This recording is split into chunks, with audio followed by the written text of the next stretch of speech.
Butterfly Garden. Imagine standing in a lush setting as thousands of colorful butterflies fly all around.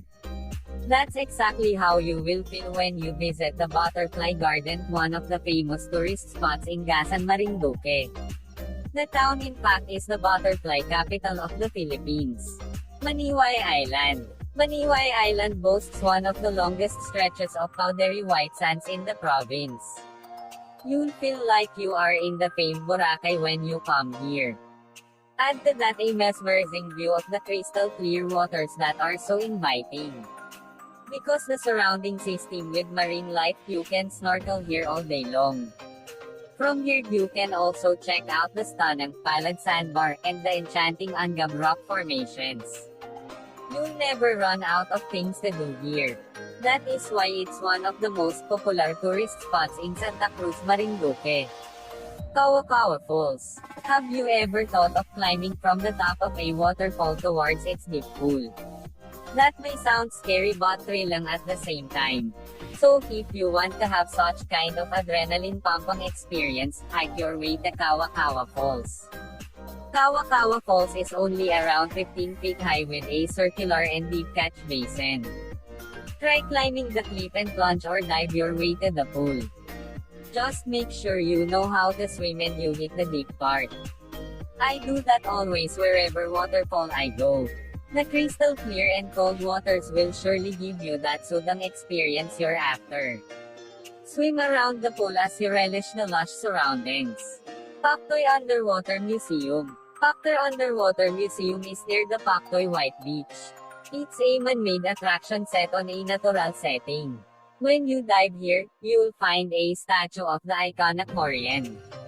The project was realized through the initiative of Kong. Lord Alan Velasco, Malbog Sulphur Spring. Aside from the powdery beaches, you might want to have a relaxing moment at the Malbog Sulphur Spring. The sulfuric waters emanate from the slopes of Mount Malindig, an inactive volcano. Not only will you enjoy the sticky thermal waters but also experience the healing properties. Research shows that sulfuric springs can cleanse one of skin illnesses as well as colds. The place is also a good hangout especially for families and friends. Barangay Malbog, Buena Vista, Marinduque. Paktoy White Beach. Another ideal spot for relaxation is Paktoy White Beach. As its name suggests, it also features white sands that extends for more than 8 kilometers. One could not also help it but just stare at the mesmerizing waters. I bet expert swimmers would eventually take the plunge upon seeing the turquoise waters. Mount Malindig. From the beach you can also view the Toirang Mount Malindig, one of the hiking tourist spots in Marinduque. It's a public beach so expect large crowd especially during weekends and holidays. But don't worry, you'll enjoy the rustic sceneries here. For adventurers like me, the journey is sometimes not enough when no hiking is involved. So if you're like that, trek your way to the majestic Mount Malindig.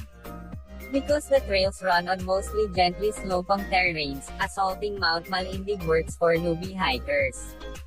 Along the way, expect to see unique flora and fauna species as the mountain is a critical biodiversity area. As you reach the higher elevations, you'll witness alluring mossy forests. While atop you'll catch a panoramic view of the rolling landscapes, beaches, and islands of Marinduque. Hopefully, ecotourism will help sustain the rich flora and fauna of Mount Malindig. Mungpong Island. Mungpong Island is one of the farthest tourist spots in Marinduque. But that's all the more reason to have a peek especially if you're into less touristy destinations. A known landmark here is Angab Rock located on the eastern part of the island.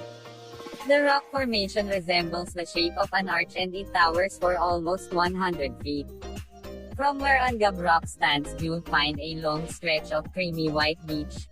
Although it is remote, some people live here, you can have meaningful interactions with them, learn about their culture, and share stories. Buwak Cathedral. Buwak Cathedral is one of the historical tourist spots in Marinduque. It dates back to the Spanish colonizers who initiated the construction of the cathedral.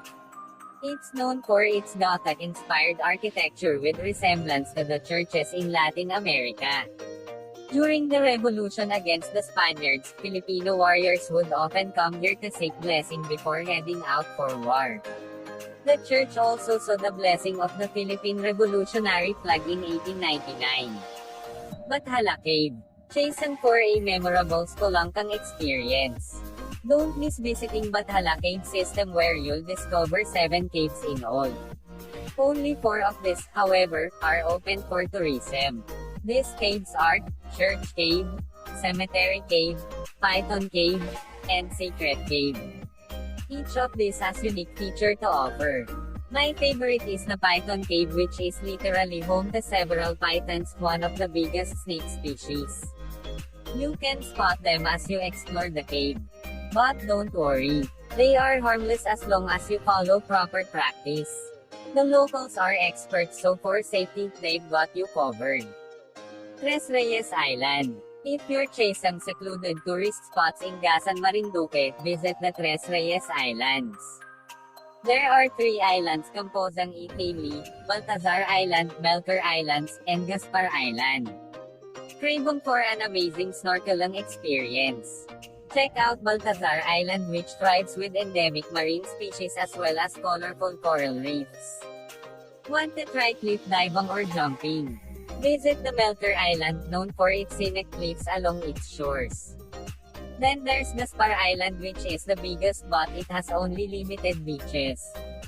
Nevertheless, there's just nothing like it staying here because of the incredibly tranquil setting. Bagumbungan Cave. Another favorite spelunking tourist spot in Marinduque is Bagumbungan Cave. Inside, you'll find a variety of fascinating stalactite and stalagmite rock formations. Some are so bizarre looking that you'll think you're in another planet. Aside from rock formations, the cave features small waterfalls and a brook containing multiple pools. Take a look at these pools and you'll find different marine creatures such as eels, catfish, shrimps, and crabs. You can also chance on owls and bats inhabiting the cave. That just goes to show that Bagumbungan Cave remains pristine, therefore, there is the need to protect it. St. Joseph Parish. Another ideal spot for prayer and reflection is at St. Joseph Parish, now one of the most frequented tourist spots in Gasan, Marinduque. It's a huge church that can cater to thousands of worshippers in a given Sunday. Aside from its colonial design, the church's ceiling showcases patterns of the very fan, a popular handicraft in the area. A few meters from the church, you'll find a garden where you can have a tranquil retreat. You can also see here the old bells of the church. Luzon Datum. The Luzon Datum is a stone marker, nestled on a site that is considered the very center of the Philippines. Also called Station Balanacan, the stone marker sits on top of a hill referred to as Mount Mataas or Mataas na Bundok. Before visiting Luzon Datum, please proceed to the barangay hall first in courtesy of the local officials and to inform them of your visit. Then, you can follow a road and another trail to reach the site. Luzon Datum is one of the emerging tourist spots in Marinduque.